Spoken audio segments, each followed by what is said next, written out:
Hi, happy Tuesday. Yeah, it's Tuesday today.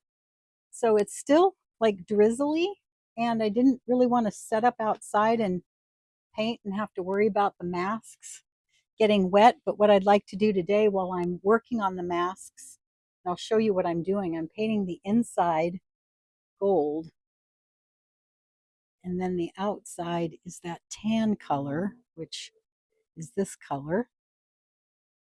It's the inside, and the outside's the same. And then what I'm going to do is I'm going to put a little ring of gold around the edge, like it folds over the outside. And the reason that I chose to do that is that for me, gold, like what's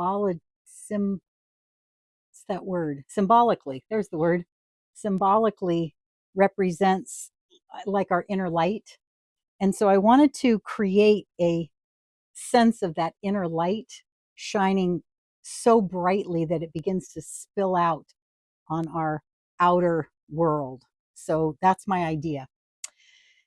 So anyway, I'm going to finish painting. I've got two more masks to paint, so I'm going to finish painting that while we're chatting. And I hope you can see a little bit of the garden. It's a little rough at this angle, but I'm also, the other thing is I have a new microphone, so I don't know how that's working. So it's testing. We'll test it and see.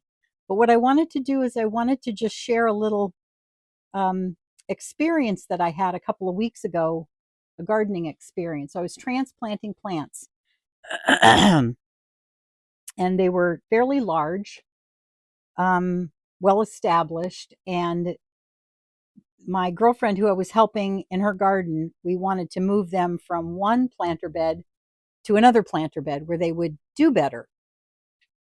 And plus, they would fill out that planter bed. So, no problem. So, basically, you dig out a plant,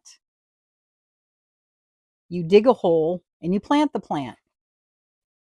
But in her property, it's a little bit more complicated because there's gophers. So then you have to put it in a gopher basket. So, and they're fairly large plants. There are three of them. So I dug them all out. And then I had to open the wire baskets because when you get the gopher baskets, they're flat. And so you have to open them up. And then getting the plant and dirt inside of them to stay inside of them, it's kind of a rough thing. And what I've found that's the easiest for me is I plant the plant in the basket, and then I plant the whole basket and plant in the ground. So that was what I was up to. It took me much longer than I thought. The root balls were way wiggly, so it was kind of tough to get all that dirt to stay inside. So once I got that pretty well done on all three of them, then I came out front to where I was going to dig the holes to put them in, and I realized that the space, I was going to have to dig some big holes because the baskets make it bigger too. And you have to make it deeper because you have to get deep enough so the gophers can't get at the roots. And there's room in the basket for the roots to continue to grow where the gophers can't eat them off because gophers will also eat around the whole basket. So I thought, okay, fine. So I start digging tree roots everywhere, just everywhere.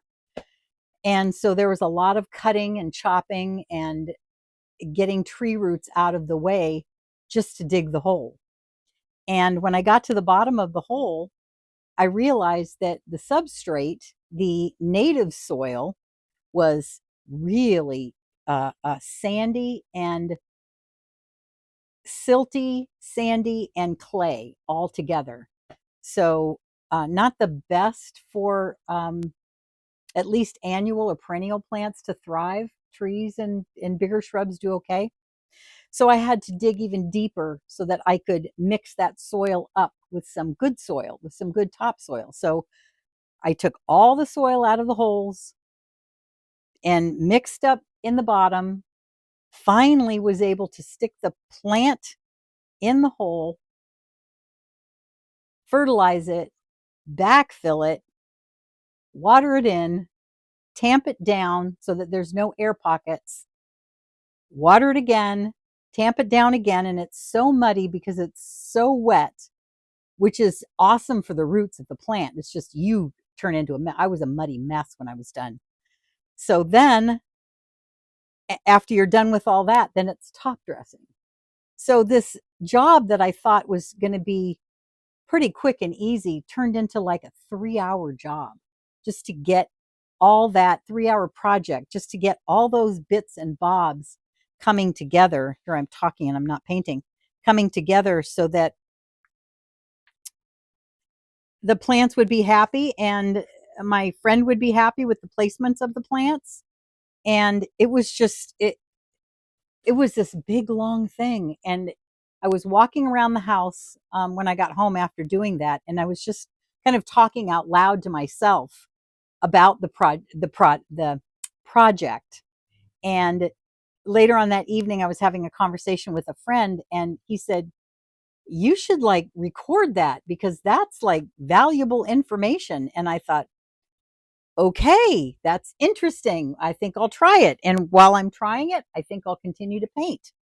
So that's that story. And you know, it's funny because with these masks, it's kind of been the same thing, that you think it's going to be straightforward and then you can't find the right color, or they're not drying quick enough, or you're using the wrong paintbrush.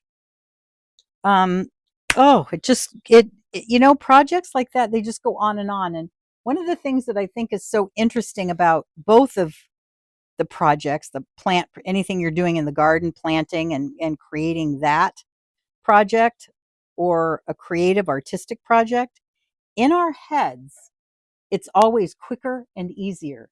I don't know if you experience that, but I experience that. And one of the ways that I have kind of defined that for myself is that when I'm creating something in my head, there's no mass to it, right? There's no solidity to it. So there's none of the restrictions that we run into when we come into the third dimensional world here, right? Because in our head, it's all thoughts. And yes, thoughts are things, but they're not things until action is created to make them things here, if you want a solid thing. So when you're working in the garden, it's a solid thing. When you're working on a mask, it's a solid thing. When you're trying to create something that has structure, it's solid. And so it has a whole different type of way to create.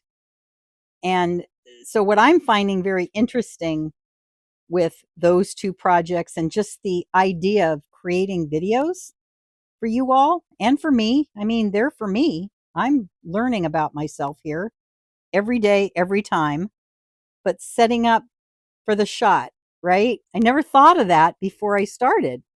You know, it's like, okay, you're going to talk. Okay. That was enough to make me nervous just to talk. And then on top of that, it's like, okay, what are people going to see? You know, other than just your mouth moving and your head and your face. So it's been a really interesting journey, and I look forward to more of it. And my, this is really something different. So anyway, and I think it's really fun that you guys are all here joining me on this journey, and some of you actually giving me feedback, and oh, it's just wonderful. I just love it. So here's the gold. So I got one. That's the mommy. It's the oldest daughter here. It's the youngest daughter. And then I don't know if you can see over here. Yeah, you can. This is the son, the youngest. And then I still have to do Papa. But I'm going to stop this video and end our chat here. And just the idea of considering that there's the outer world and the inner world, and that they function differently, but they can function similarly. And I think it's an interesting subject to kind of explore, you know, just as we've been exploring with the garden, and how nature and the garden can support us in our growth, in our inner growth and our outer growth. Uh, yeah. So thank you for stopping by. And tomorrow there'll be a new garden I want to show you. Kind of a big succulent bed that I helped a girlfriend install. And so we're going to go have a look at that tomorrow. So, anyway, thanks for stopping by. Hope you're having a great day. And yeah, keep having fun out there. All right. See you later. Bye.